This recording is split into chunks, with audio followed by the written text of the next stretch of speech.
price ng investment kay Jollibee. So let's say binenta siya ng Monday. So the valuation is sa Monday, no, kung magkano ang closing price na yun. Okay? However, kung walang trade doon sa valuation date na yun, which kung anong pinakamalapit, no, ng araw. So yung closing price. Okay? So in reality, there's no problem valuing shares of stocks na listed sa stock market. Kasi traded yun, and therefore prices are easily publicized. Okay? The problem with valuing shares of stocks, pagka ang shares of stocks ay hindi siya listed. Okay? So ang prescribed na value ng tax code natin, the regulations, pag common stock, you have to use the book value. Pag preferred, you have to compute for the liquidation value. Okay? Pero kung club shares, ang shares of stocks, yung mga, for example, golf clubs, no? Okay? So club shares. Club shares ang ginagamit na valuations, the selling price or the bid price, whichever is higher. So club shares naman are almost like listed na mga shares. May publication ng kanilang prices. Selling price and the bid price, whichever is higher. Okay? So, okay. Now, in this topic, sa dealings in property, so we're discussing yung income or yung gains. You have to be familiar sa mga terminologies na to when it comes to income or gains from dealings in property. So we have ordinary gain or maybe loss, and you have to contrast that with capital gain or loss. Okay? So what do you think, class? Would it be important kung yung gain is capital gain or ordinary gain? So the answer is yes, because the tax treatment may differ. Okay, sa dalawang yun. Okay? And to determine kung capital gain yan, ordinary gain, you have to check whether yung property ay ordinary or capital. So that will determine the type of the gain. Okay? Another terminology that you should distinguish is yung actual na gain versus yung presumed lang na gain. So ang tax code natin, meron siyang presumption na meron kang gain dyan sa property na yan. So hindi mo pwedeng dayain ang tax doon na i-declare mo na, oy, loss ko naman benta yun. Because in our taxation, merong presumption na may gain doon. At we will see later kung ano ang property na may assumption ng tax code natin, merong gain. Okay? Because not all properties ay may presumed na gain. There are certain properties lang na may presumption yung tax code about the gain. Okay? So, actual gain versus presumed gain. In general, ang tinatax lang ay yung actual na gain. Okay? Usually, pag wala kang gain actually, wala kang income tax. Pero may property na kahit wala kang actual gain, there's a presumption na may gain ka doon. So therefore, ita-tax ka ng BIR. Okay? Another terminology is whether the gain or capital gain rather is long-term or short-term. Okay? Notice class that whether the gain is long-term or short-term, ang distinction is only applicable pag capital ang gain. Pag ordinary ang gain, you don't have to distinguish kung short-term gain yan or long-term gain. Okay? So you'll see later kung bakit. No? So kung short-term or long-term, that's only applicable yung distinction if it's about capital gain. Kung ordinary gain, that doesn't matter. Okay? So let's see no, yung mga to. Okay, I'll give you first here the summary ng taxation ng capital gains. Kung stocks yan ng domestic corporation, tapos hindi siya traded sa local stock exchange, which is the Philippine Stock Exchange. No? Ang capital gain dyan, ang taxation is the 15% capital gains tax, CGT. No? So hindi yan traded sa PSE. Okay? And take note that CGT is already a final income tax. Okay? At notice, itong 15% na to ay naka-base yan sa net capital gains. So it's not the gross amount, but the net capital gains. Okay? Pag ang stocks ng domestic corporation ay traded, no? So this one is traded sa local stock exchange. Okay? Ang tax na applicable sa kanya, hindi siya CGT, but rather it is STT. Okay? So it stands for stock transaction tax. Okay? That's 1%, 6/10 ng 1%. Okay? Ng gross selling price. But STT is not an income tax, it's rather a percentage tax. Okay? So, pag tinanong ka therefore, ang mga stocks ba na traded sa Philippine Stock Exchange, ang capital gains ba doon ay subject to capital gains tax? The answer is no. Dahil ang applicable doon ay STP rather than CGT. And STT is not an income tax. Instead, it is a percentage tax. Okay? So, don't worry, you will encounter more about STT next semester. Okay? That's part of the second course in taxation. Okay? So, and I was told that next semester, our classes will be face-to-face na raw. No? So, I hope I'd see you there. Okay? Next semester. Okay, pag real property, the taxation is CGT, which later we will discuss. Okay? Notice, ang first 3 bullet points, no bullet points pala dito. First 3 items are about stocks and real property na capital assets. Okay? So, itong last item ay pertaining to other capital assets. So, kunwari, vehicle, equipment, okay? So, basta other than stocks and property. Okay? So, subject lang siya to normal income tax. And therefore, it's included in the gross income. Okay? So, therefore, yung tinatawag natin CGT, no? Capital gains tax. Applicable lang to what assets lang. To what kind of assets lang. Specifically, there are just 2 of them. Dalawa lang yung applicability ng CGT in our taxation system sa Pilipinas. No?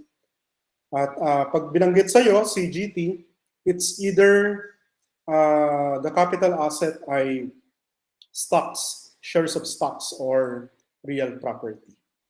Okay? So, yun lang, no? Doon lang related yung tinatawag na capital gains tax. Okay? Yeah. So, that's a summary, no? Okay, meron ditong illustration. It's to determine whether ordinary asset ba siya or capital. Okay, so let's find out. Okay. So, in 1970, so Mr. Gonzalez bought 1 hectare of agricultural land in Laguna, no, for 100,000.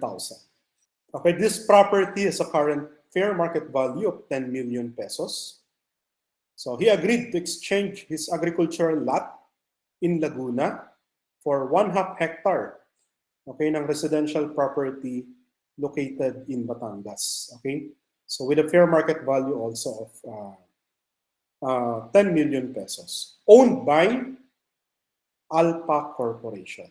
And take note, Alpa Corporation is a domestic corporation engaged in the purchase and sale of real property. So Alpa Corporation acquired the property in 2007 for 9 million pesos. Okay? So ang tanong dito, what is the nature of the real properties? Okay? Na pinag-exchange nila, no, for tax purposes. So are they capital or ordinary asset? Okay, so dalawa ang property dito. Laguna property and Batangas property. So ang Laguna property, ang may-ari ay si Mr. Gonzales. Okay? Na hindi naman siya engaged in real estate business. Individual siya, no? Okay? Agricultural yung lupa niya. Whereas, yung Batangas property, ang may-ari ay si Alpha Corporation, which is engaged in real estate business. So what do you think? Ano ang classification ng properties sa mga yon? No? Na mga yon, no? So yung dalawa. It's important na alamin natin yung classification kasi kung capital asset yan, dahil land yan, it's subject to CGT. While the other one, kung ordinary asset lang yung land, hindi yan subject to CGT. It's only subject to the ordinary tax, yung regular corporate income tax or RCIT. So take note, dalawang property ito. No?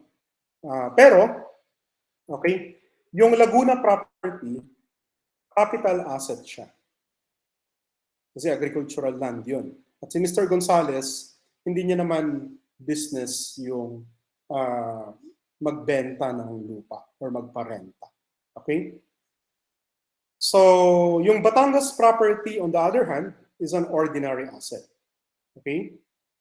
So, dahil it's held for sale to customers, kasi ang negosyo ni Alpha Corporation is a realtor, si Alpha Corporation.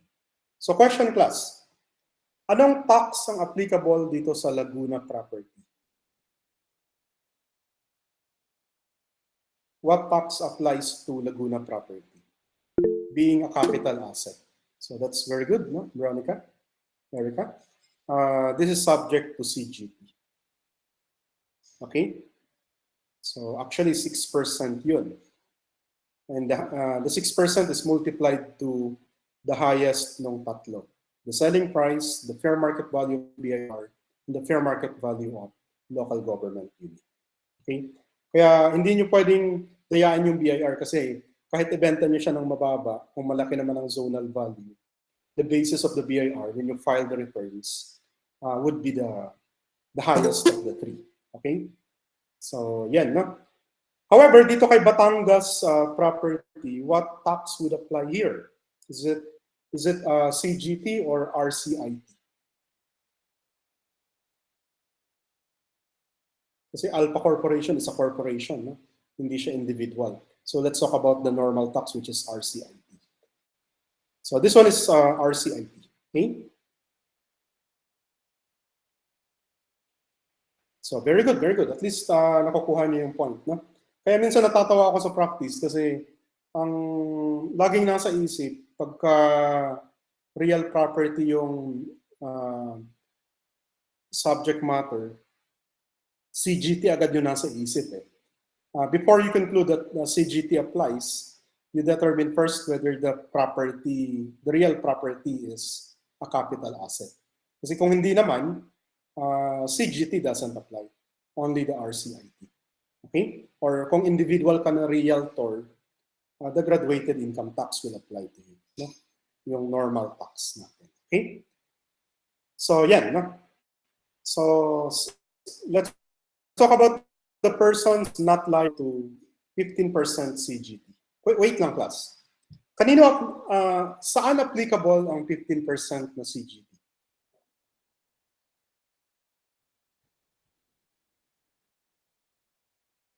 Dalawa lang naman, no? Ang 6% na CGT is applicable to capital asset na real property. The 15% na CGT is applicable to capital asset na shares of stocks. Okay? Pang shares of stocks ito. Pero sinong hindi liable sa 15% CGT? Pagka daw dealer ka ng securities. Kasi kung dealer ka ng securities, yung shares of stocks sa'yo, at yan ang ordinary business mo, it's not your capital asset. So if it's not your capital asset kasi ordinary business mo, yung shares of stocks kasi dealer ka, kunwari mga brokers and dealers of securities. Therefore, hindi mo capital asset yun. And therefore, CGT does not apply. CGT applies only to capital asset and not to ordinary assets. Another one, pag investor daw ng shares of stock sa mutual fund company. Okay? So in connection with the gains realized upon redemption ng stock. Actually, exempt kasi ito eh. Kaya hindi siya applicable yung 15% CGT. We will talk about this one next module, yung mga exclusions from gross income. Okay? Another one is yung all other persons na exempt by virtue of investment incentives or other special laws. Okay? Exempt them. So same lang. No? Okay?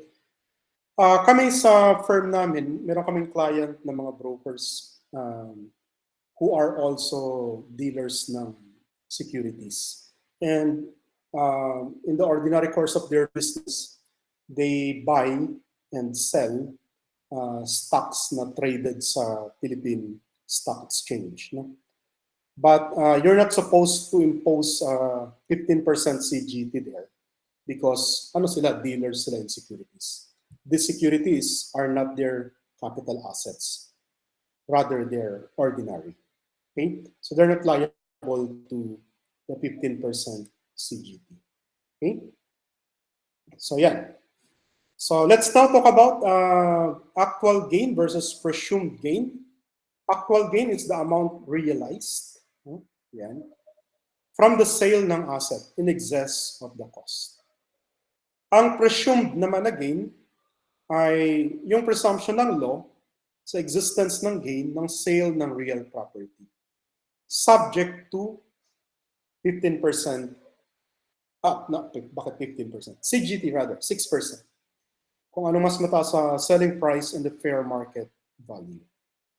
So the reason kung bakit whichever is higher, because our tax code wants to avoid tax evasion dito. Okay? So therefore, yung buyers and sellers cannot simulate the sale na ang sabihin nila sa BIR, ay mura ko lang siya na benta. Kaya therefore, mababa lang yung CGT. So, ang ginawa ng tax code natin, nag-prescribe ng whichever is higher na requirement. And therefore, may presumption na pag real property, meron kang gain palagi. And therefore, CGT, which is 6%, will apply regardless whether you have actual gain or loss. Okay? So the presumption is meron kang gain or loss. Okay? Usually, we don't do that sa taxation. Kasi sa taxation, kung ano yung actual gain mo talaga, yun lang yung itatax. Okay? Very realistic and practical ang taxation. Pag unrealized yan, hindi pa yan tinatax. Okay? Kung wala kang gain dyan, hindi ka dyan itatax. So usually, ang tinatax kung ano yung merong actual gain. But not in the case of real property. Sa case ng real property, there is a presumption na may gain ka dyan. Okay? Yan. Then let's discuss yung capital gain, whether long-term or short-term. Actually, this distinction, whether long-term or short-term, is really applicable sa individual taxpayers.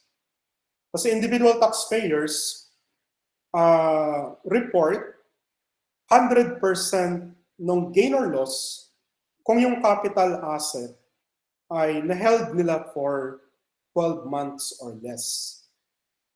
Otherwise, if more than 12 months nilang hawak yung capital asset, they have to report only 50% of that. Okay? Pag corporation, this distinction, short-term or long-term, doesn't matter. Because if you were a corporation, you have to report entirely in all cases, whether short-term or long-term mo nahawakan yung capital asset mo, 100% entirely. Okay? Yeah. Okay, so question here. Under Section 39B of the Tax Code, how much shall be taken into account in compute net income if a gain is realized by an individual taxpayer from the sale or exchange of capital assets? So other than real properties and shares of stocks. So held for more than 12 months. So we have just discussed that. For more than 12 months, you report only 50% ng net capital gain. Pero take note ha, ang tinutukoy natin, other than real properties and shares of stocks. Because pag real property, yung percentage naman na yun, doesn't really matter kasi, di ba pag real property at capital asset, may presumed gain na doon. And it's whichever is the highest, di ba? 6% of that amount will be the CGP. Even the shares of stocks is also subject to CGP. So ang tinutukoy lang na 50% yung i-report mo pag hawak mo ng more than 1 year. If other than real property and shares of stocks yung capital asset. Okay? Yeah. No, computation of gain or loss. So, ang pag-compute ng gain or loss for taxation purposes ay selling price, you deduct your selling expenses, minus yung cost mo. Your selling price should be the money and the fair market value of the consideration that you have received. Okay? Yung cost mo, we will discuss sa next na slide. Pero syempre kadalasan, yung cost mo is yung acquisition cost mo, di ba? Kung magkano mo nabili ang property, usually that is your cost. Okay? So how do you compute for gain or loss when you deal with your properties? No? Kung magkano mo nabenta, minus yung mga nagastos mo sa pagbebenta mo, yun yung proceeds mo, no? Net. Tapos i-minus mo lang yung cost mo. How much you acquired the property previously. So therefore, the difference ng dalawa is your gain or loss. Okay? However, our tax code specifies yung cost. Okay? Pag binili mo raw yung property na binenta mo, the cost or the basis would be the purchase price plus expenses that you incurred nung in-acquire mo yung property on or after this date. Siguro naman, karamihan naman ngayon is really after this date. So matagal na to, 100 more years na to. No? Okay? Yan, so you capitalize the expenses dapat, no? You capitalize that. Okay? Pero pag na-acquire mo siya through inheritance, device, or bequest, okay? Minana mo lang yung property. Kasi pag minana mo lang, wala ka namang ginastos doon eh. So, ang isa-substitute mo for the cost rather would be the fair market value at the time of death nung nagpamana. Okay? Kung dinonate naman sa'yo or niregalo sa'yo, kung anong cost ng donor, yun yung gagamitin mo. So, hindi mo siya cost yung donor, no? There is somehow some impracticality dito, no? But that's the rule. Except kung yung fair market value ay greater at the time of gift.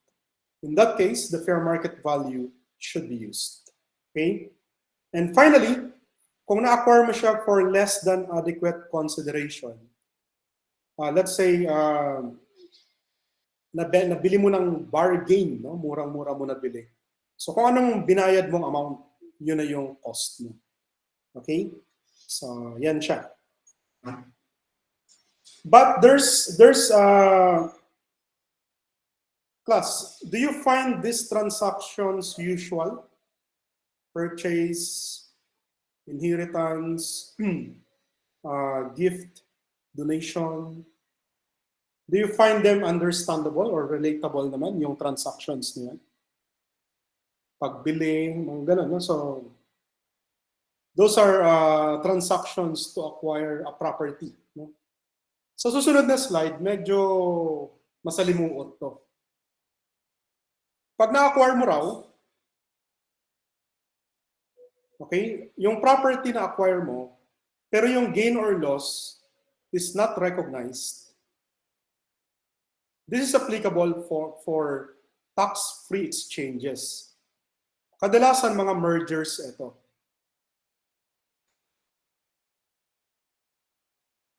Okay? Kung familiar kayo ngayon, BPI, are you familiar with BPI? Bank of the Philippine Islands? Okay. BPI is acquiring Robinsons Bank. So Ayala Group will be acquiring the Gokong Way's banking arm, which is the Robinsons Bank. No? So BPI will be acquiring the assets of Robinsons Bank. Merger yun eh, merger. No? Sa merger na yan, yun nga, i-acquire ni Ayala or ni BPI yung mga assets, syempre pati liabilities ni Robinsons Bank. Okay?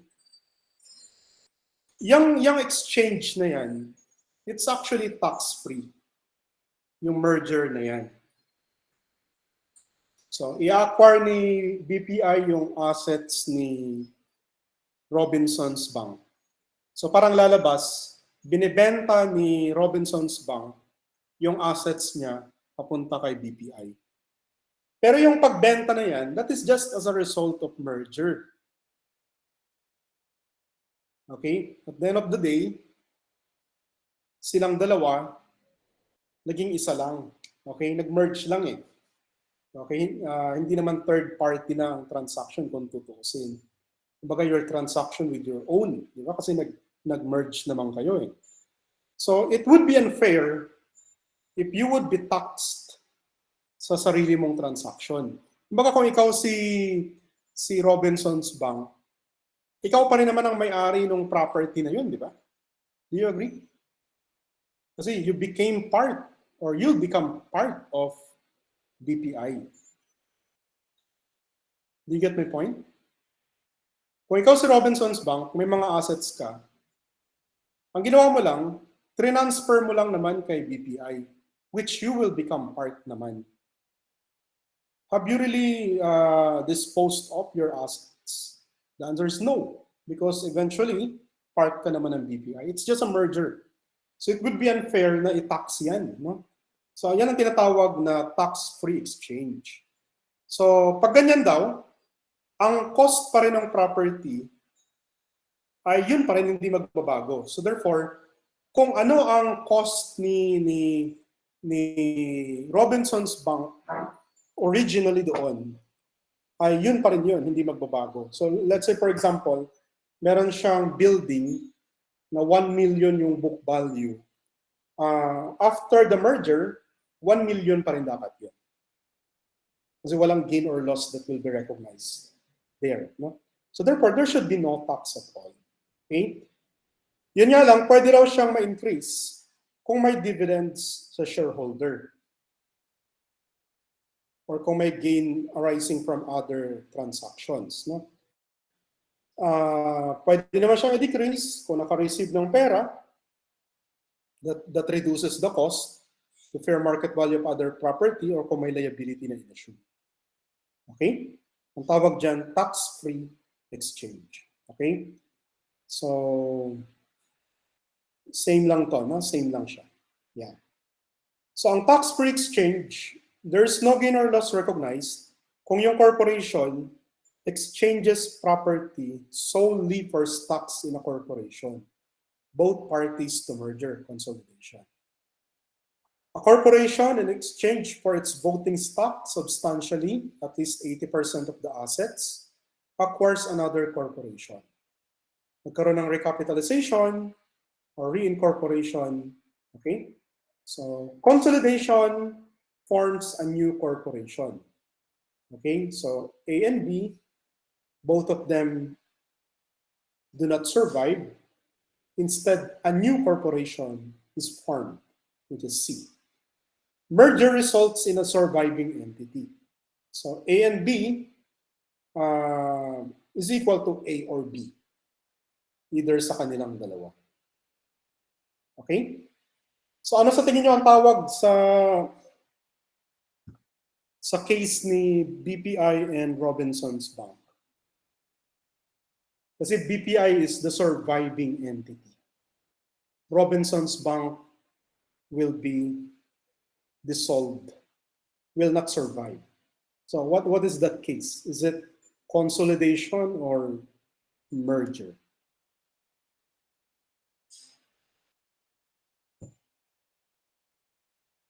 Anyone?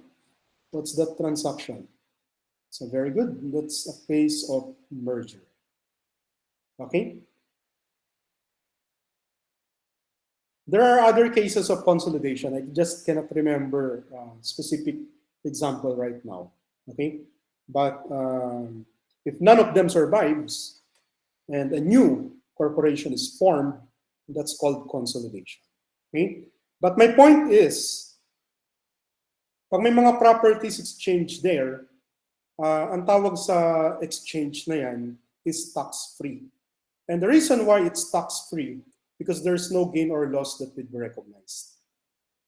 And if there is no gain or loss, kung anong book value dati ng property, kung 1 million siya originally, ang book value niya, it would be the same. Kasi hindi naman siya magkakaroon ng gain or loss. That's for tax purposes. Okay? Have you taken already your advanced accounting? Advanced financial accounting? Not yet.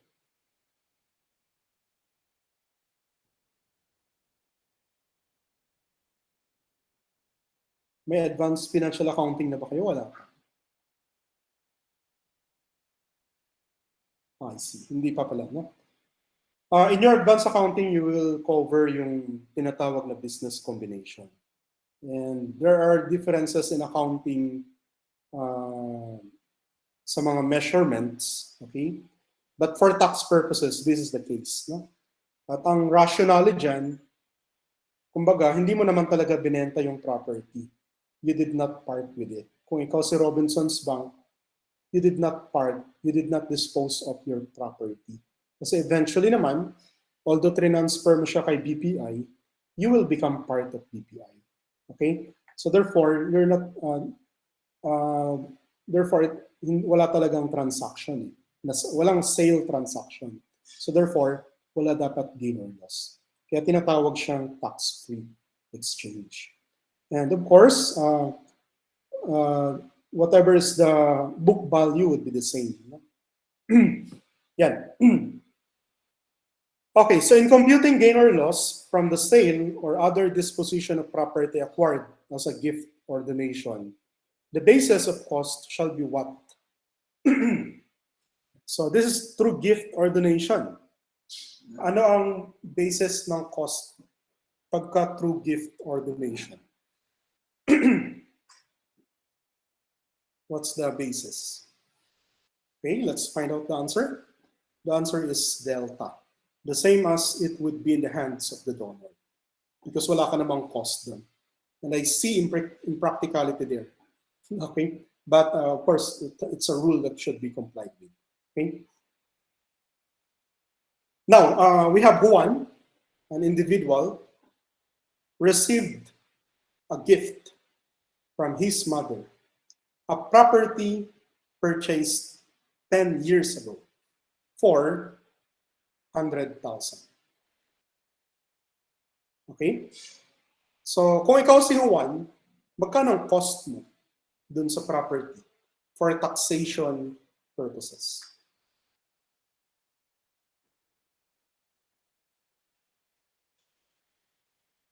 Yun muna. Let's answer that question. Let's settle that question. Kung ikaw si Juan, magkano ang cost mo dun sa na-receive mong donation from your mother? You did not pay for it, di ba? You did not pay anything because you receive it through donation. What's the rule pag donation? Same as it would be in the hands of the donor. So that's correct, Charlene. That's still 100K. So kahit nasa iyo na yung property, if you were one, ang cost mo, yung cost ng mother mo, 100,000. Now, nung time of donation, the fair market value ay 2 million. But this is irrelevant for tax purposes because your cost would be the 100K. No? After owning the property for 3 years, take note, 3 years to. So individual si Juan. So pag 3 years, which is more than 12 months, how much ng gain or loss ang nire-report mo if you were an individual? 100% or 50%? 50%. Okay? Nabenta siya, sold for 2.5 million. So how do you compute for the gain?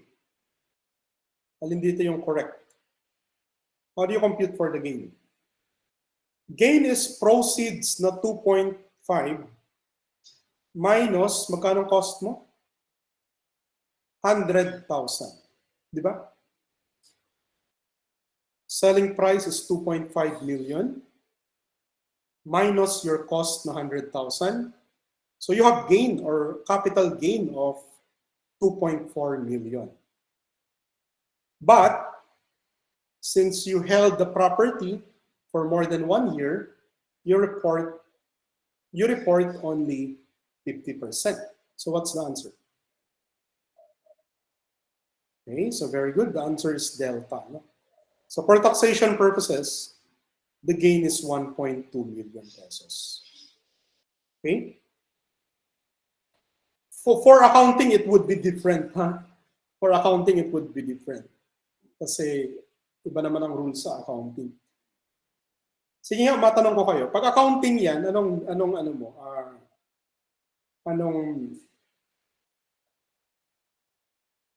net gain mo? Kung accounting yan. Kung accounting, ang gain mo is 2.5 million minus itong 2 million na to. 500,000. This is accounting, it's the fair market value, not the time of donation. So there's a difference, and that's why we do tax reconciliation. Kasi magkaiba yung na-report sa income statement, 500,000 lang. Versus sa ITR mo, it's 1.2 million. So there's what we call tax recon. Okay? So anyway, ganun siya. No? Now, we have here, EDT transferred his commercial land na ang cost ay 500,000, but the fair market value is 750,000 to ARC Corporation. Ang kapalit ay stocks dun sa corporation na yun with a par value of 1 million pesos. As a result, he became the majority stockholder of the corporation. So as a result of the transfer, kung ikaw si EDT, have you really transferred your property? Remember, you became the majority stockholder. Who owns the property, essentially? Well, legally, ang may-ari ng property, itong corporation, hindi si EDT. Pero, sino may-ari sino may-ari doon sa corporation? Ang may-ari ng property, yung corporation. Pero ang may-ari ng corporation, si EDT. So before and after, who owns the property? Before and after the transfer? EDT. Tama? So essentially, ang may-ari, ikaw pa rin. So was there really a disposal? Was there really a sale? Ang sagot, wala. Kaya naman, ang answer is letter C. there's no taxable gain because the land was in exchange of purely stocks and EDT became the majority stockholder. This is what we know as tax-free exchange.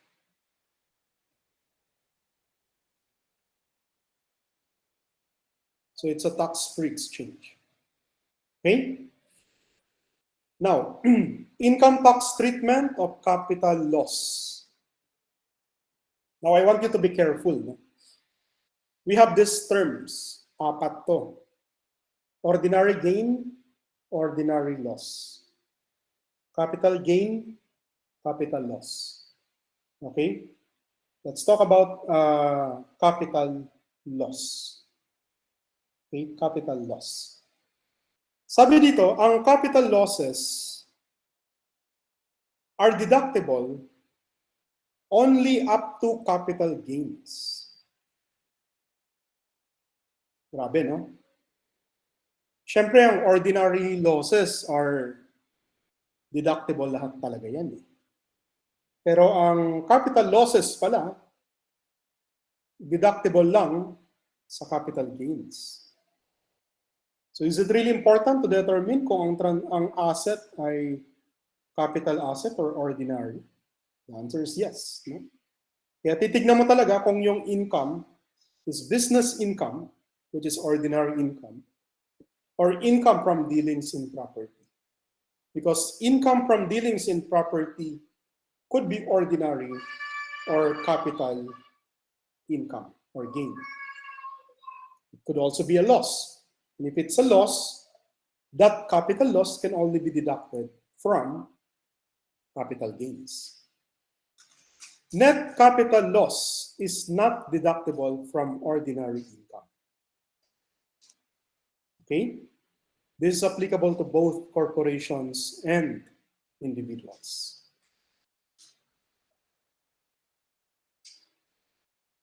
Okay? Let's talk about net capital loss carry over. Remember, ang taxation natin is annual. So per annum yan, per annum. Kung ngayong taon na to, nagkaroon ka ng net capital loss, kunwari ang capital gain mo, 100,000.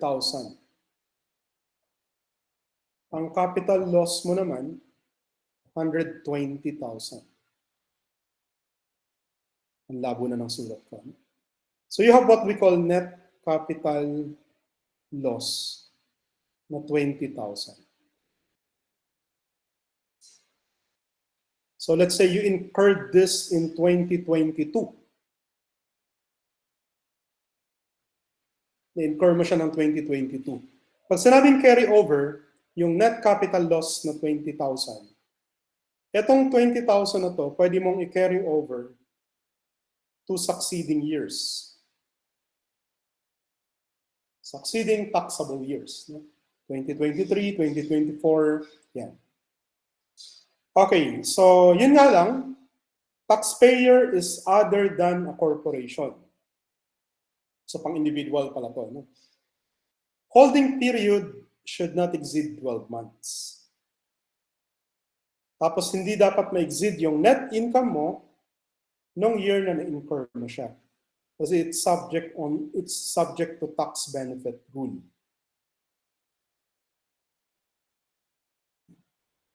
Okay, so NCL Co. NCL Co. This is not applicable to corporations. May tinatawag na holding period. And the holding period is not applicable to corporations. Okay? Let's say ang net income mo lang pala nung time na to ay 10,000 lang. Ang pwede mo lang i-carry over is just 10,000 only. Because this should not exceed your net income in that year. Okay? Yeah. So, capital gain or loss ng corporation. No holding period. Remember, pag corporation, capital gain or loss is reported 100%. regardless whether held for more than 1 year. Okay? And therefore, wala din siyang NCL ko. Capital gain and losses are recognized in full. Capital losses are deductible only to the extent of capital gains. Net capital losses are not deductible from ordinary gain. Ordinary losses are deductible from net capital gains.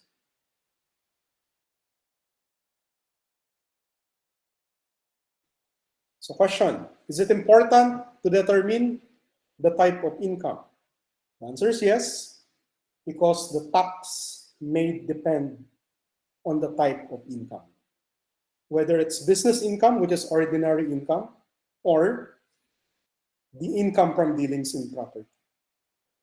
If it is income from dealings in property, it could be ordinary gain or ordinary or net. Oh, sorry. It could be ordinary gain or capital gain, depending on the classification of asset or property, whether ordinary or capital. Okay?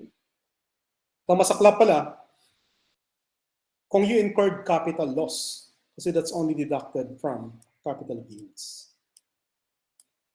Buti kung ordinary loss. Ordinary loss is deductible from whether ordinary gain or capital gain. So it's really important, no, to determine the type of income. Okay, capital gains from sale of real property.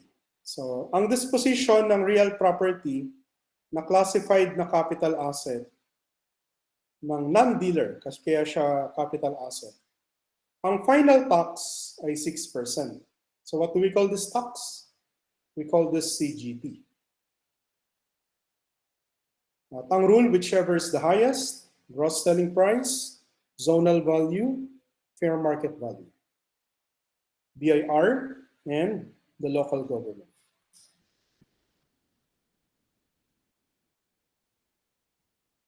Okay, pag nagbenta ka raw ng real property sa gobyerno, tapos individual ka, you have the option to treat the capital gain as subject to 6% CGT or graduated income tax. So if the buyer of the real property is government or any of its political subdivision or GOCC. So that's only applicable to sale of real property to government. Okay? But other than that, you really have to apply 6% CGT. The reason why this is allowed, because the reason why graduated income tax is allowed, because, what do you call this? Because hindi mo naman madadaya ang government kasi katransact mo siya. Okay? Kaya in-impose tong 6% CGT, di ba? Kasi to avoid yung tax evasion. No? But this one, government yung katransact. Now, sale of principal residence. Okay? Sale of principal residence, which is the family home of the individual taxpayer. Capital gains from sale of this or disposition of principal residence by natural persons. Okay, so yan. May be exempt.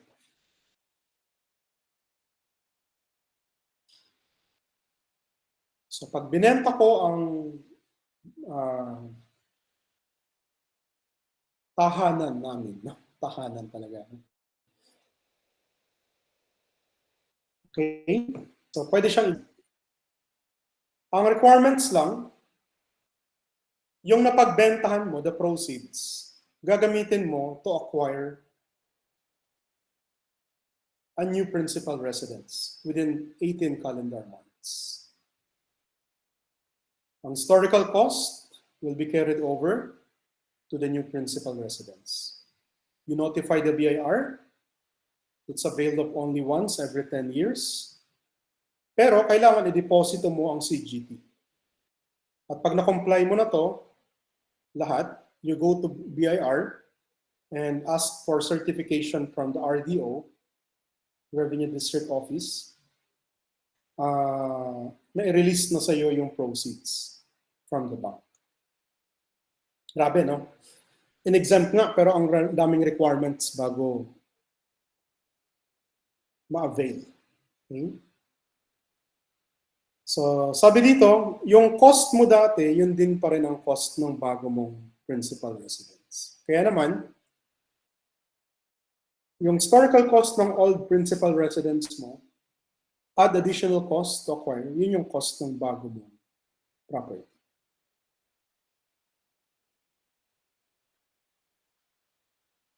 Okay, so ito yung computation nitong additional. Yung nagastos mo sa bagong principal residence minus yung selling price ng old. So yung sobra, that's additional cost. Meron ditong mga illustrations later, we'll see. Partial exemption. If no full utilization ng proceeds, ang portion subject to CGT. The unutilized portion out of the total proceeds minus yung highest. Okay? So, yeah, the taxable amount multiplied by 6% CGT. Kaming requirements para ma-exempt ang sale ng residential property. At one of the requirements is dapat yung napagbentahan mo, gagamitin mo sa pag-acquire ng panibago mong principal residence. Kung hindi mo ginamit lahat yan, yung portion na hindi mo ginamit will be subject to CGT. Okay? I included illustrations, pero may answers na to sa handouts nyo. Illustration lang naman to ng computation. We'll skip na this part. Okay? Madali nyo lang masusundan. We will go to this part na. Transfer for insufficient consideration. The amount by which fair market value of the property exceeded the value of consideration shall be deemed as a gift. And therefore, kung gift yan, it could be subject to the owner's tax. Excluding sale ng real property, subject to 6% CGT. Kasi ito, naka whichever is higher na to. So there's no more insufficient consideration there. Transactions in the ordinary course of business, which is a bona fide arm's length and free from any donative intent. Alam nyo, class, ang purpose naman itong rule na to, para maiwasan din yung tax evasion. Kunwari, meron akong sasakyan, ang worth niya ay 500,000 pa. Out of my generosity, binenta ko sa relative ko. Parang gusto ko nang i-donate na lang sa kanya. Okay?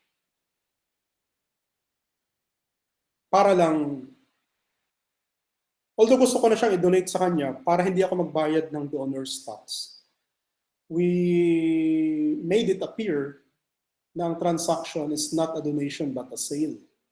Pero binenta ko lang ng 100,000. Okay? So, insufficient yung consideration. So, yung 400,000 is actually subject to donor's tax. Okay? So, yung tinatawag na transfer for insufficient consideration. So, it prevents tax evasion, donor's tax evasion. In this case, I'm trying to evade donor's tax by making it appear that the transaction is a sale rather than a donation. Okay? But this kind of situation is not applicable to sale of real property that is subject to 6% CGT. Dahil when it's a real property, the basis would be the highest of the selling price, the fair market value. So it would not be for insufficient consideration because the basis is already the highest. No? Yan. May summary lang ako dito. You read na lang this kasi na-cover na naman natin to. sale ng real property located in the Philippines. Yan. Capital or ordinary. Yan. Okay, domestic corp. Yan. So, na-cover na natin to lahat. Summary lang yan. No?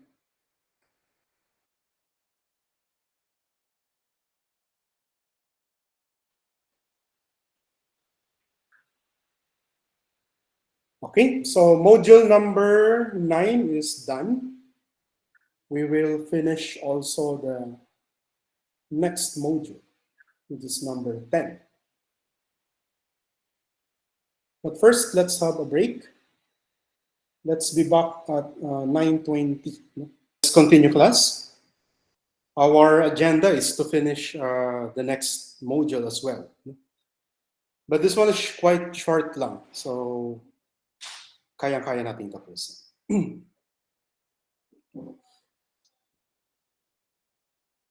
Actually, the next module, by the way, do you see my PowerPoint? Module number 10? Yes po.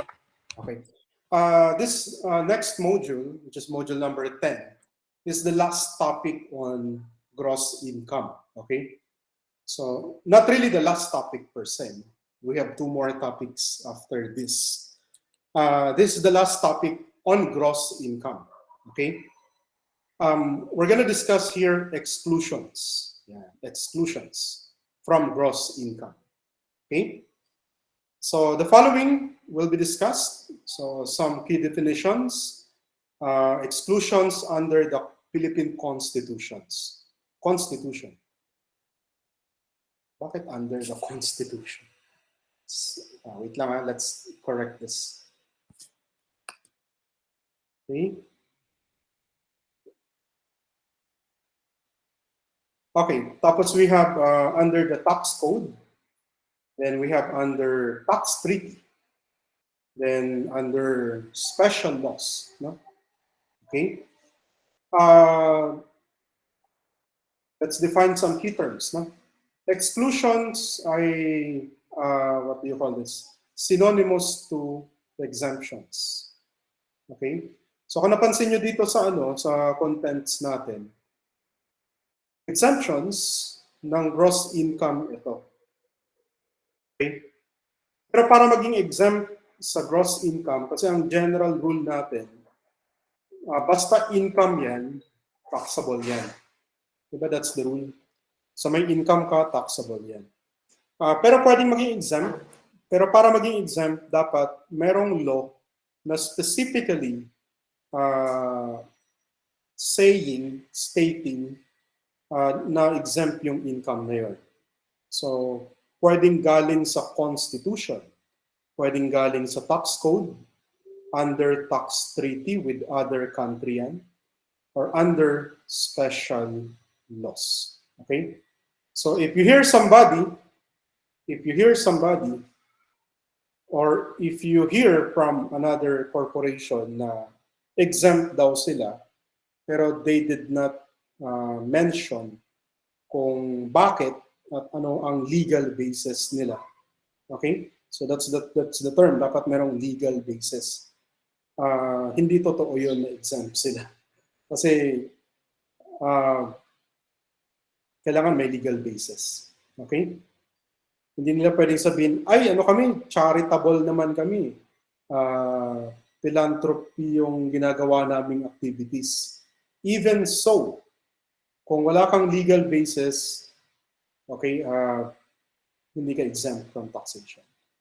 Okay? You may be not for profit, pero pag nakita ka ng BIR, pwedeng ma-subject ka pa rin to tax. Okay? So, yan, exclusion. Income received or earned, but is not taxable.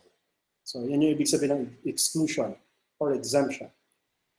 Ang deductions ay included siya sa gross income, pero later, nakadeduct. Okay? Tax credit ay tax paid beforehand and is deducted from tax liability.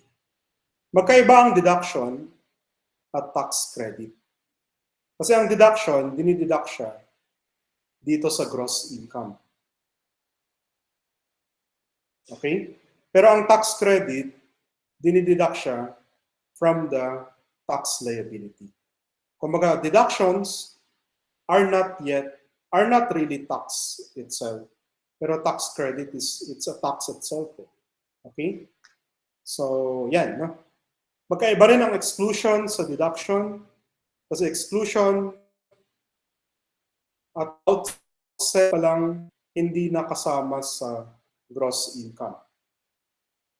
Unlike deduction, which part siya ng gross income, pero later pa siya diniduct.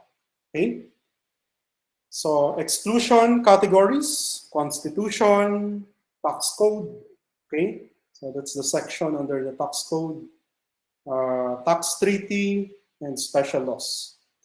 Sa constitution, ang nakalagay na exempt doon ay non-stock, non-profit educational institutions. Lahat ng assets nila at lahat ng kanilang revenues. Okay? So, for private educational institution. Okay? Tapos, income derived by government or any of its political subdivisions from the exercise of any essential government function. Can you think of an example? Si URS, yung school natin, saan siya nagpo-fall dito sa dalawa? URS is exempt from taxation, of course, no? Under the Constitution. Pero saan nagpo-fall si URS? Anyone?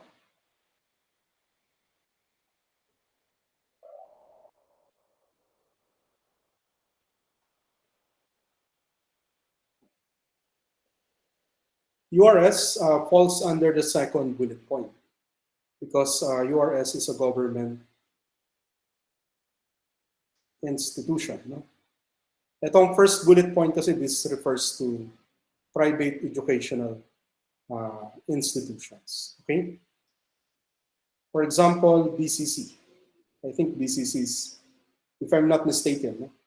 A non-stock, non-profit educational institution. Okay? So clear, no? So yan lang yun nasa constitution natin na exempt from income tax. Sa tax code, ang nakalagay doon, life insurance, amount received by insured as return of premium. So regalo, so pag may nagregalo sa'yo, huwag mong i-report yun as income subject to income tax. Okay? So we'll discuss later kung bakit. No? Yan, mga bequest devices. These are also gifts. No? Then, compensation for injuries or sickness. Income exempt under tax treaty. Retirement benefits, pensions, gratuities. And we have miscellaneous items later on. Okay? Ulitin ko lang, no, para malinaw. How many categories yung dinidiscuss natin na exemptions or exclusions from gross income? Remember, there are 4. One is under Constitution. Pangalawa, under Tax Code, Section 32 to be precise. Pangatlo, under Tax Treaty. Okay? Pang-apat, under Special Laws. Okay? Sa Constitution, ilan ang nakalagay na exemption from income tax? Ang sagot ay 2. No? Yung sa non-stock, non-profit, educational institution, and sa government. Okay? Sa government units. Okay? Then for under the tax code, there are 7 of them under Section 32. Okay? So what are the 7? Number 1, life insurance. So discuss natin yung number 1. And the rest later itong ito. Okay, life insurance and the amount received by insured as return of premium. Ito pala yun, yung 1 and 2. Yeah, okay? So, pag yung insured person namatay, yung policy, the entire proceeds, exempt yan pag na-receive ng tagapagmana niya. Okay? So lahat yan entirely exempt. Okay? Walang taxable na portion, walang taxable na portion. Okay? Do you think this is fair? Do you think this is fair na hindi na i-tax yan? Yes, because that's compensation for a life lost. Okay? So that's just really fair. No? Na-outlive nung insured person. So kunwari, magbabayad lang siya for the next 10 years. So tapos pag okay pa naman siya nung after that year, marireceive niya yung certain amount. No? Yung premium na binayad, na binalik lang, exempt yun. Kasi hindi naman income yun kasi dati mong binayad yun as premium. Okay? But anything in excess ng amount na ni-return sa iyo as premium is considered interest income. At ang interest income na yan is taxable siya. In the form of normal tax. Hindi siya passive income, okay, na subject to final withholding tax. It's subject to normal tax. Okay? Yeah. We're good with numbers 1 and 2. Okay? So I hope you get the logic, no, bakit exempt yung dalawan to.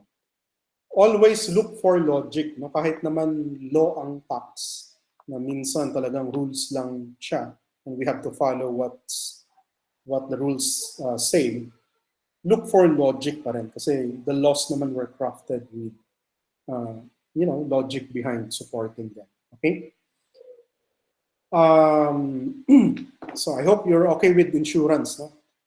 Now, bakit pag mga regalo exempt from income tax? Ano sa tingin nyo, class? Excluded from gross income. The reason pala is, nabanggit ko na agad, no? Bakit exempt from income tax ang mga regalo at mana? Regalo at mana. Bakit exempt? Kasi, ang regalo at mana ay subject na to estate at donor's tax.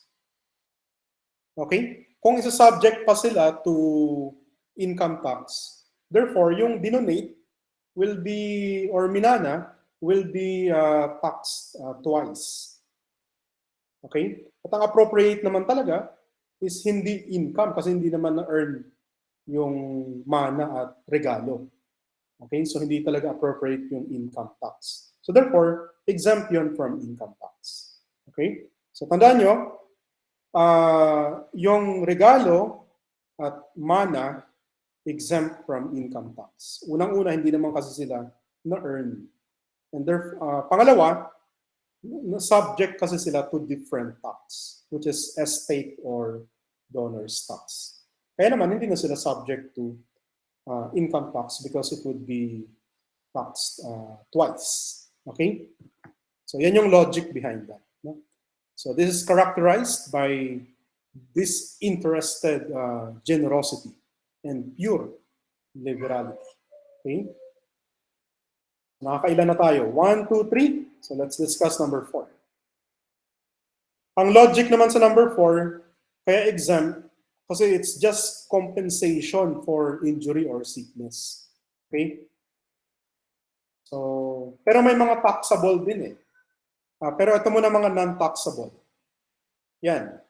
May injury, may sickness, yan. Damages,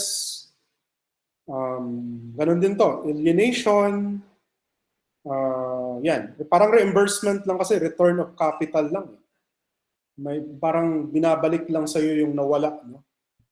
Therefore, you're just being compensated. No? You're not really earning,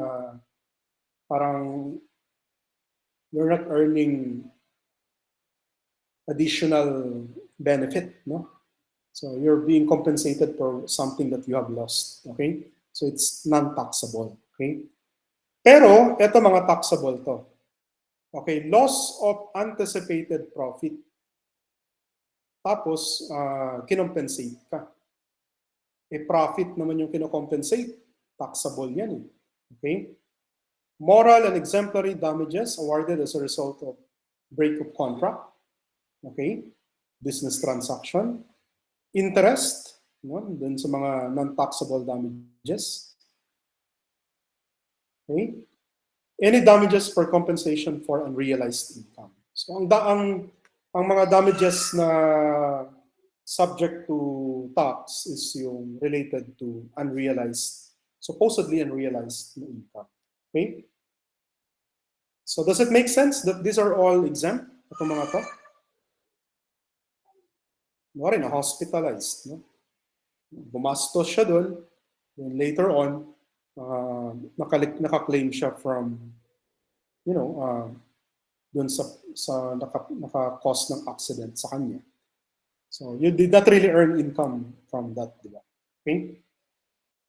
So how many items already? So 4, no?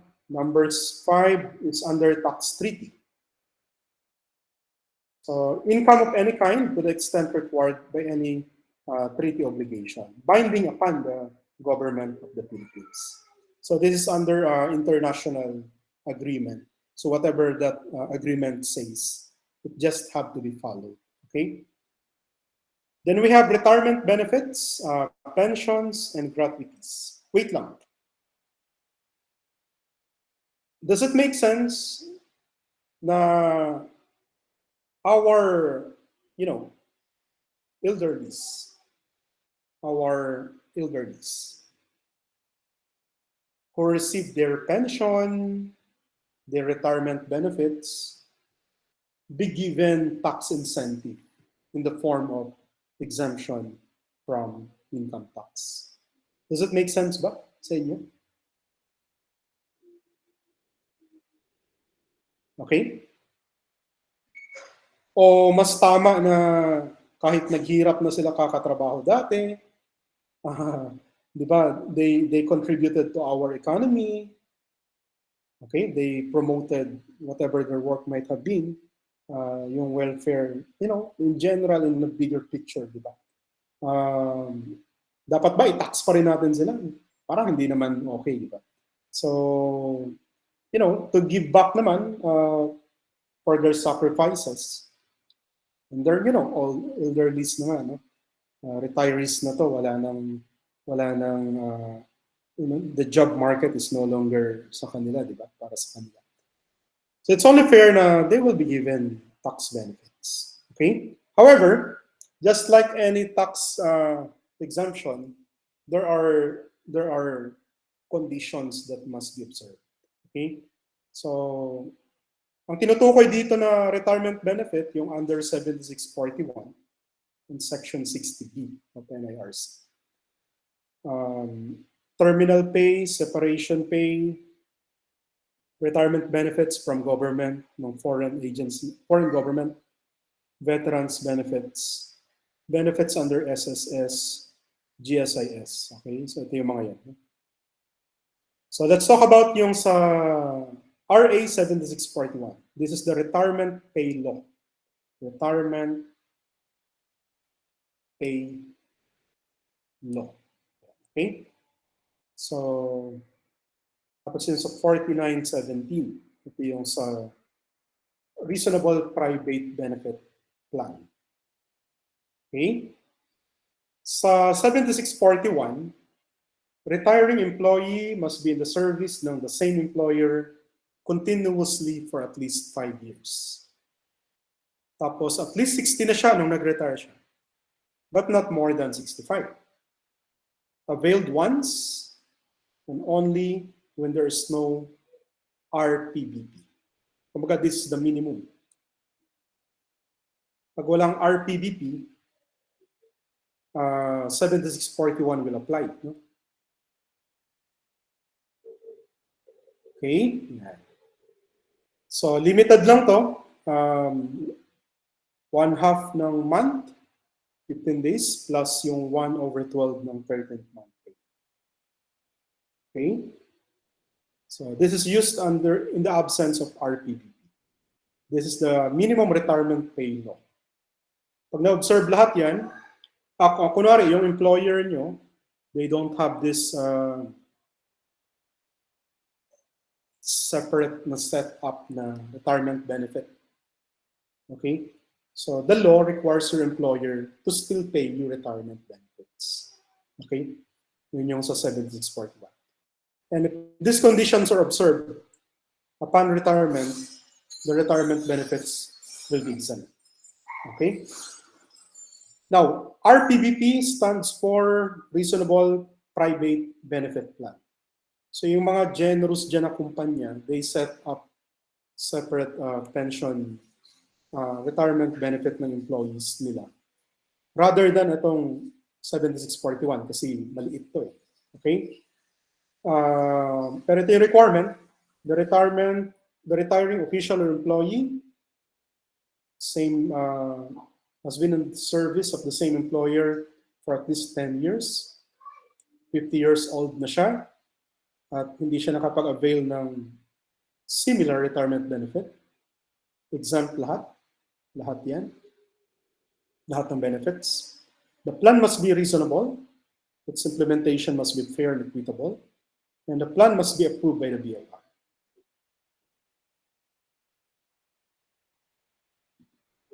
Okay?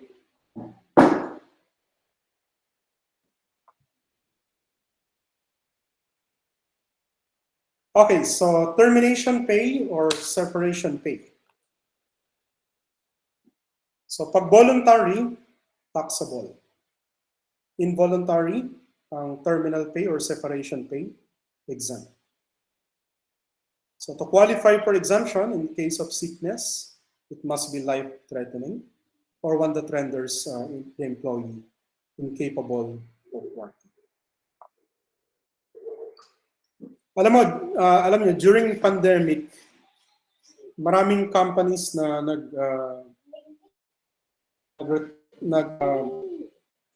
retrench ng kanilang employees.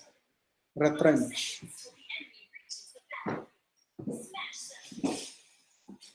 Wait lang, nag-ML tong anak ko eh.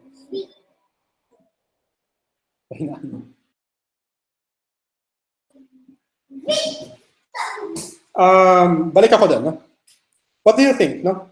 Kunwari, employee ka sa isang kumpanya, tapos nag-retrench sila, downsize, no? Kasi pandemic, walang customers, so they have to lay off some employees.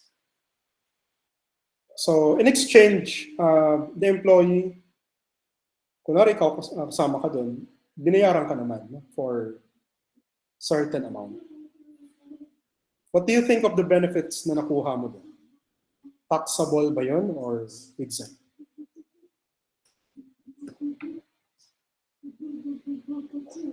Anyone?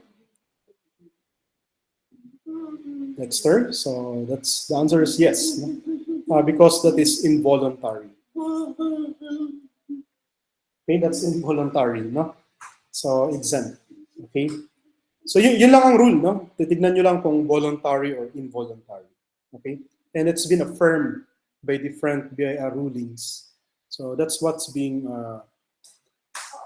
determined, no? If it is voluntary or not. Okay? Then we have retirement benefits from foreign government agencies. So yeah.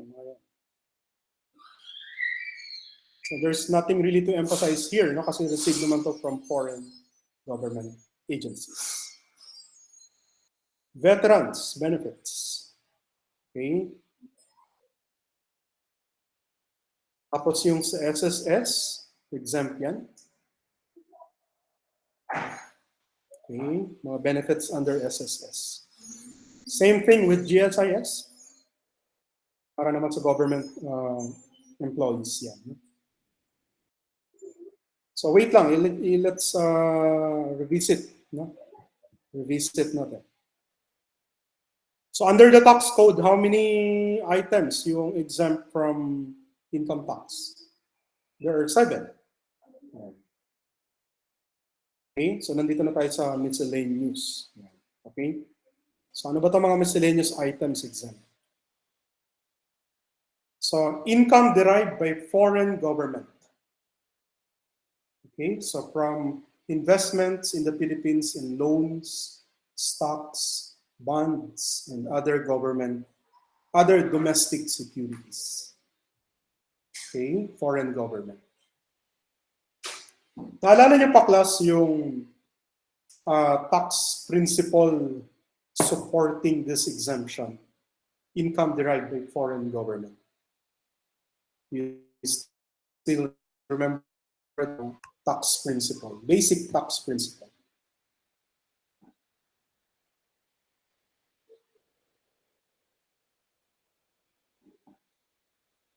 That's called international committee, no? Or yeah, it's the friendliness among the different governments. Okay, income derived by government and its political subdivisions. So public utility and those exercising essential governmental function.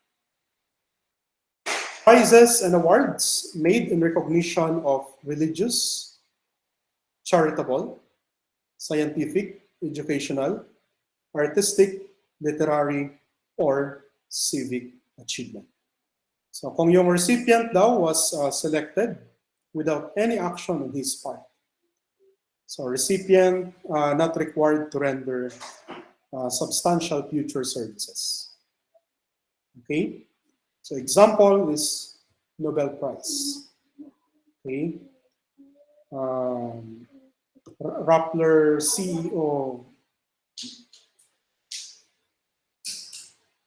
won this award recently, no? So that's exempt from income tax. The number 4, prizes, awards in sports competition, sanctioned by national sports associations, whether held in the Philippines or abroad. So it contemplates a particular competition, not a cumulative achievement. So example, Sportsman of the Year does not qualify for exemption because this is just an award, but it's not really a competition. It's not a sports competition.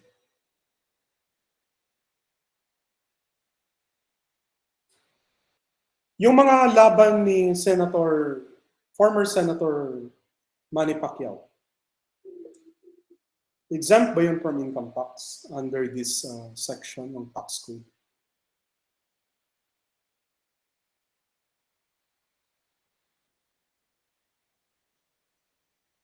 Yes or no?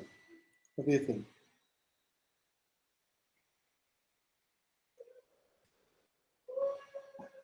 The answer, class, is it's not exempt. Because it's not, that's correct, Veronica, no? It's not exempt because it's not the one sanctioned by National Sports Association. Rather, it's a private endeavor ng team ni former senator. No? So it's for their, profit-oriented activities. Okay? So taxable yan. Okay, pertinent month pay. I think you know this already, right? And other benefits. Yung not exceeding 90,000. Pag exceeding 90K, yung first 90,000 is exempt. Yung sobra, yun yung taxable. Yeah, okay, only the excess will be taxable. GSIS, SSS, Medicare, pag-ibig contributions, and union dues of individuals. Kunwari, kumikita ka buwan-buwan ng 20,000. Ang 2,000 pesos doon ay SSS, PhilHealth, pag-ibig contributions mo. Okay? So, sa payslip mo, yung 20, ima-minus yung 2,000. So, ang taxable lang talaga doon, yung 18,000. Okay?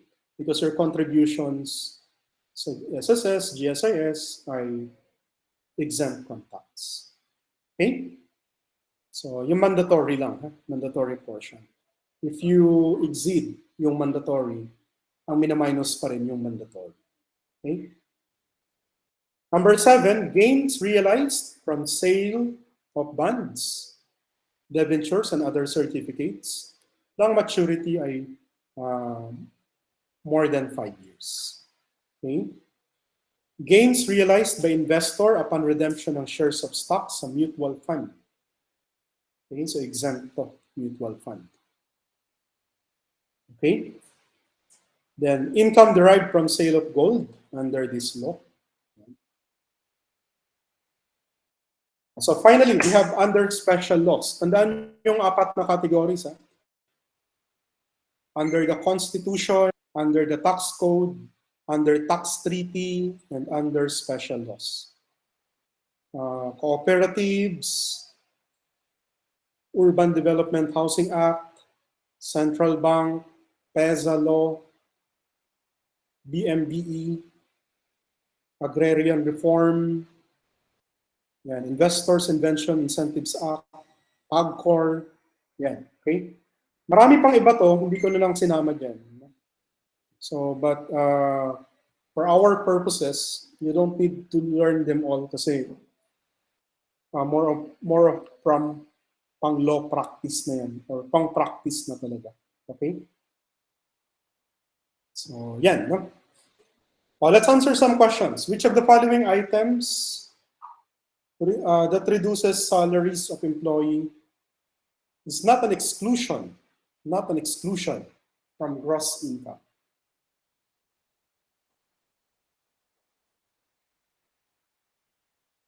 The answer is delta, none of the above. All of this, SSS, GSIS, pag-ibig contributions, and labor union dues, they reduce your gross income. They are all exclusions. Number 2, Corazon insured her life with Malayan Insurance Company. Under the contract, she will pay a monthly premium of 2,000 pesos for 10 years. No? How much is this?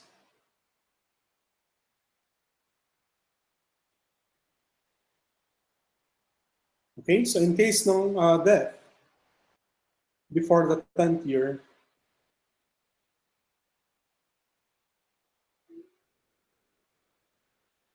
makaka-receive siya ng 150,000. But still living on the 10th year, she will receive 500,000. Kung namatay daw ng 5th year, how much will be reported as income? What's your answer? Anyone?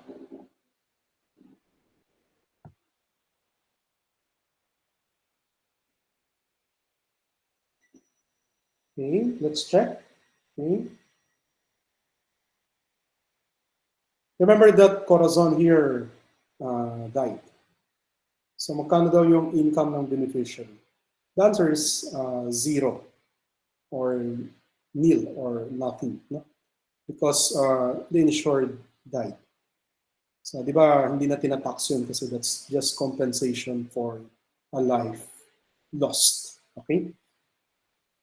Number 3, proceeds of insurance taken by a corporation on the life of an executive to indemnify the latter's beneficiaries against loss in case of death is what? Well, this is exempt from income tax, as we have shown earlier. Okay, number 4. Which of the following is taxable? Property acquired through donation. Yung dinonate sa'yo,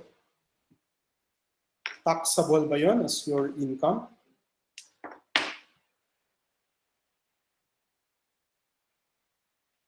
Yung minana mong property, taxable ba yon as your income?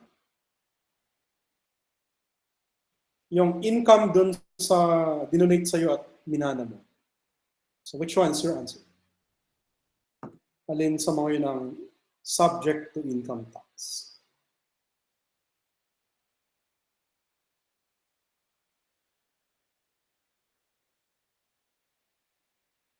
Okay, so I think it's good that we have included this in. So ang sagot dito, class, is letter C. Ang taxable, yung income later on ng mga properties. Yung mga properties, nung minana mo sila, nung na-receive mo sila as donation, the properties themselves are exempt. But their income later on is subject to income tax. That's the letter C. Okay? Following are examples of non-taxable compensation for injuries. Except. So, what's your answer?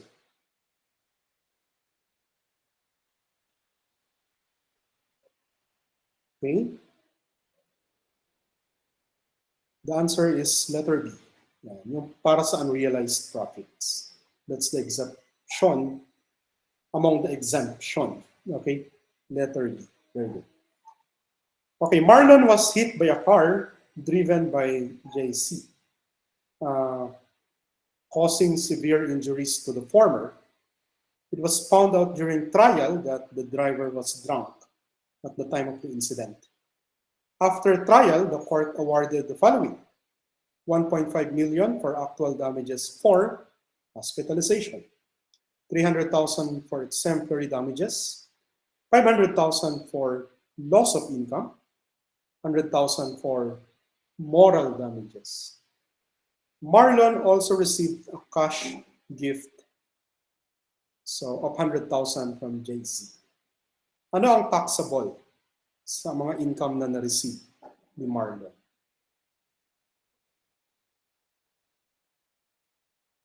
Anyone? How much yung taxable?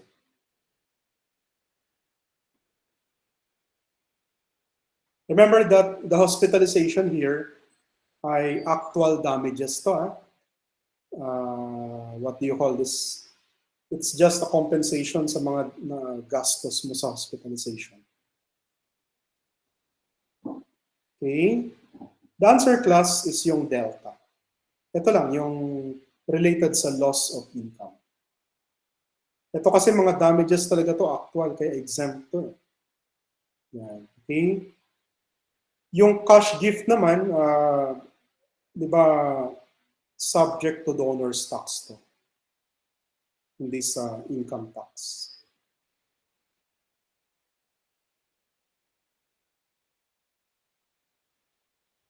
Okay, so delta yung answer. So sa donation class, na kaninang burden of taxation? Doon sa naka-receive ng donation o doon sa nag-donate? Doon sa nag-donate. That's why it's called donor's tax, no? Doon sa donor. Okay? So if you were Marlon, you don't worry about any tax burden kasi the one making the donation, okay, the donor, should be the one responsible for it. Okay? If a particular transaction is subject to income tax under the tax code, but there's a tax treaty, no, that's exempting it, which will prevail? The tax code or the tax treaty? Tax code says taxable, but tax treaty says exempt. So sinong masusunod? Tax code or tax treaty?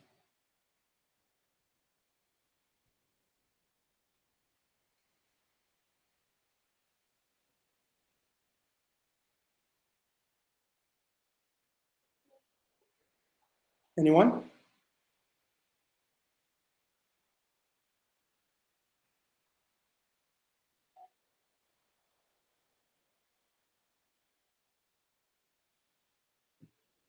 The answer, class, is the tax treaty. Kasi it's a contract with another foreign government. So it should be respected. Okay? So tax treaty will prevail.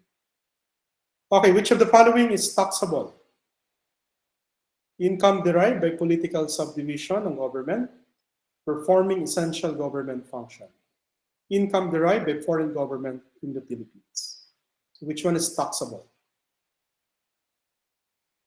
Answer?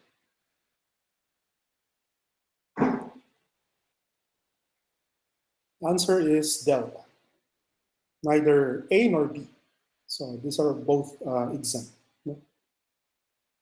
In order for gains from sale or exchange or retirement of bonds, debentures, or other certificate of indebtedness be exempt from income taxation, what is the prescribed maturity? Answer?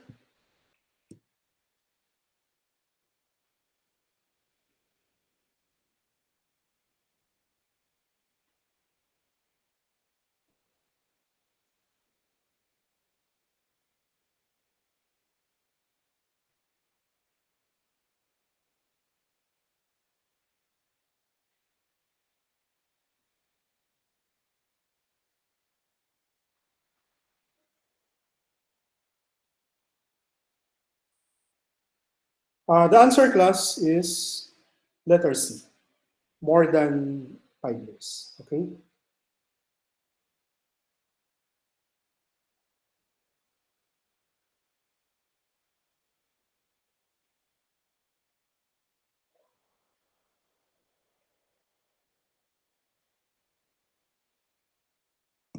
Okay, so how about this one? What's your answer to this one? Gains realized by the investor upon redemption ng shares of stock sa mutual fund is what? What's the treatment for that? The answer is letter A, exempt. Okay. 11, which of the following transactions is subject to income tax? Sale of gold to BSP. Okay. By a small scale miner. Sale of gold to an accredited trader. Yan. Sale of gold to BSP by an accredited trader. The answer is delta. All of these are exempt. Well, that's for the gold reserve ng government natin. Kaya exempt. Okay, I'd like to point out lang this one. Ang diniscuss natin dito, class, dito, yung exclusions under the tax code, under section 32. Ito yung mga items ng gross income na exempt. May diniscuss tayo dati, yung section 30, yung mga exempt corporations. Okay ba yun, ha? Exempt corporations and exempt items of gross income. Okay, baka ma-mix nyo yung dalawa. So a corporation may be exempt. Okay, or a corporation may be subject to tax, but it earned an income that is exempt from tax. Okay, so kunwari si Jollibee. Jollibee is subject to tax. Diba? Pero for example, meron siyang investment sa mutual fund. So yung redemption doon, tapos may gain siya, exempt yun. Okay? Pero si BCC, BCC is binawa ng Catholic school. No? It's an exempt corporation. So yung mga nakukuha niyang tuition fees, exempt yun. But it's not among the items we discussed dito. Kasi na-discuss na natin yun beforehand. Okay? So congratulations, and we are done with this module. Okay? So I hope at this time, you have an idea na kung ano yung top line ng ITR mo, no? Yung income tax return. So your top line, bukod sa sales, revenue, diba, you have gross income. So you have an idea what's included and what's not. Well, everything is included except those exclusions na nabanggit natin. Okay? So let's take our class picture na and